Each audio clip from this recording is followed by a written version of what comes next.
Welcome back, dear friends, to our channel.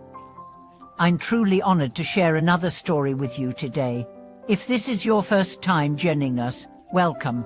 Please consider subscribing and tapping that notification bell so you never miss a moment of reflection, wisdom, or soulful discussion. If you're a returning viewer, it's wonderful to see you again. I'm grateful that we can continue exploring the spiritual dimensions of our lives together. Today's episode centers around a daily practice that may seem ordinary on the surface, but actually carries profound spiritual significance. We are going to talk about incense offering. Yes, that simple act of lighting a stick of incense in front of a Buddha image or at a home altar, so common in temples and homes alike. What does it really mean? Is it just tradition? Or is there something much deeper happening when that thin spiral of fragrant smoke rises into the air?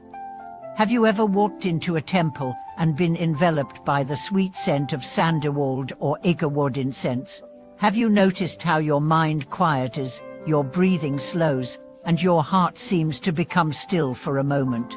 That is not just a sensory experience, it is the doorway into a moment of sacred presence. Incense offering is far more than ceremonial formality. It is a symbolic and spiritual act, and today, we will go deeply into why it matters, what it signifies, and how this ancient practice can transform our relationship with ourselves and the divine.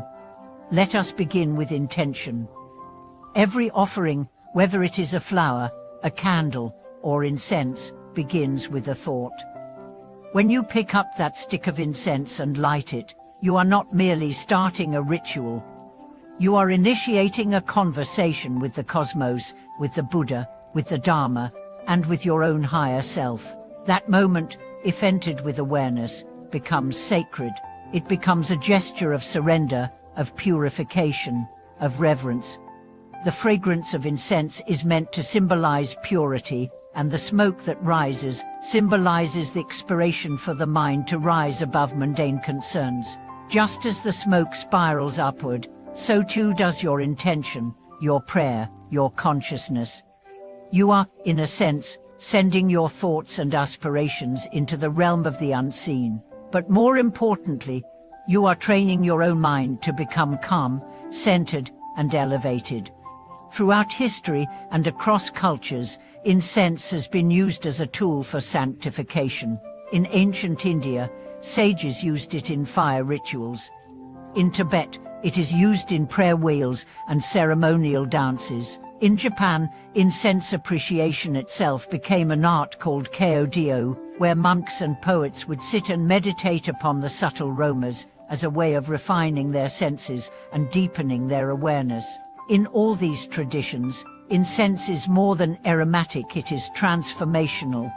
In Buddhist practice, offering incense is closely linked to offering one's inner purity. It's a reminder to be aware of one's thoughts, one's intentions, and one's conduct. Lighting incense at a shrine is not merely about pleasing a deity or fulfilling a duty. It is a moment of aligning oneself with sacredness. It is an inner vow, silently spoken. It is the gesture that says, "Here I am, humbly and wholeheartedly present. I offer this to the Buddha, to the Buddhistas, to the guardians of wisdom, and to my own potential for enlightenment."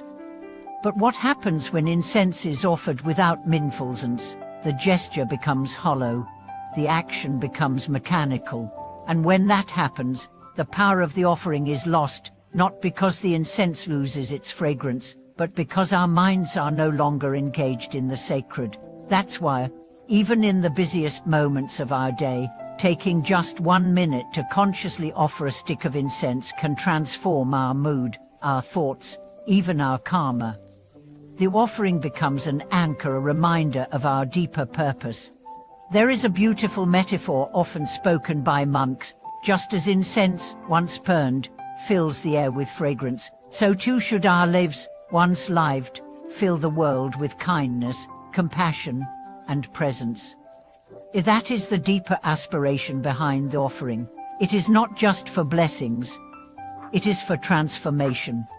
One story tells of a devoted lay woman who offered incense every morning without fail.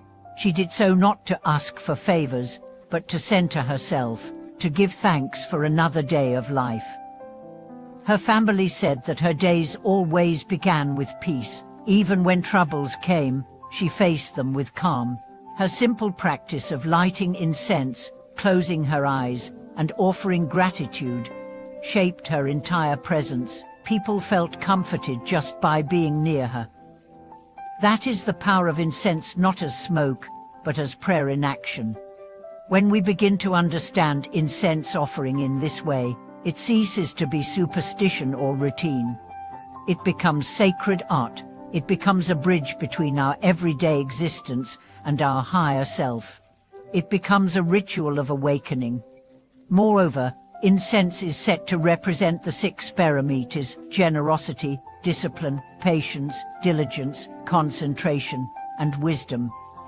When you light that stick, think of how each element of the offering represents a different virtue you are cultivating.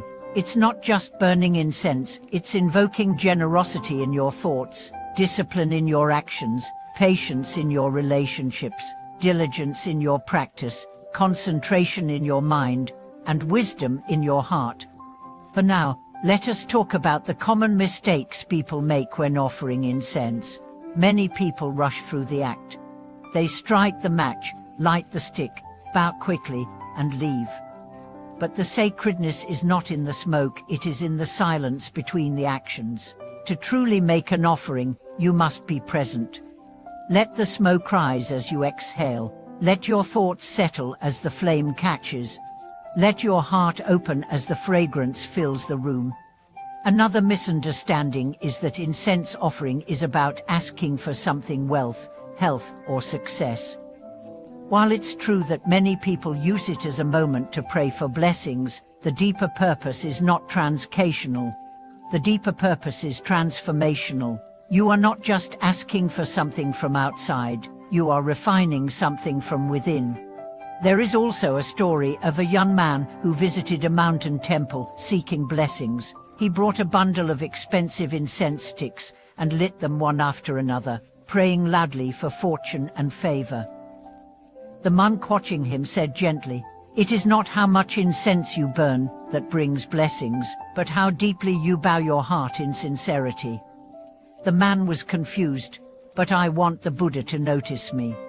The monk replied, "He already does. The question is, have you noticed yourself?" That's what incense offering teaches us: to notice ourselves, to pause, to breathe, to be intentional.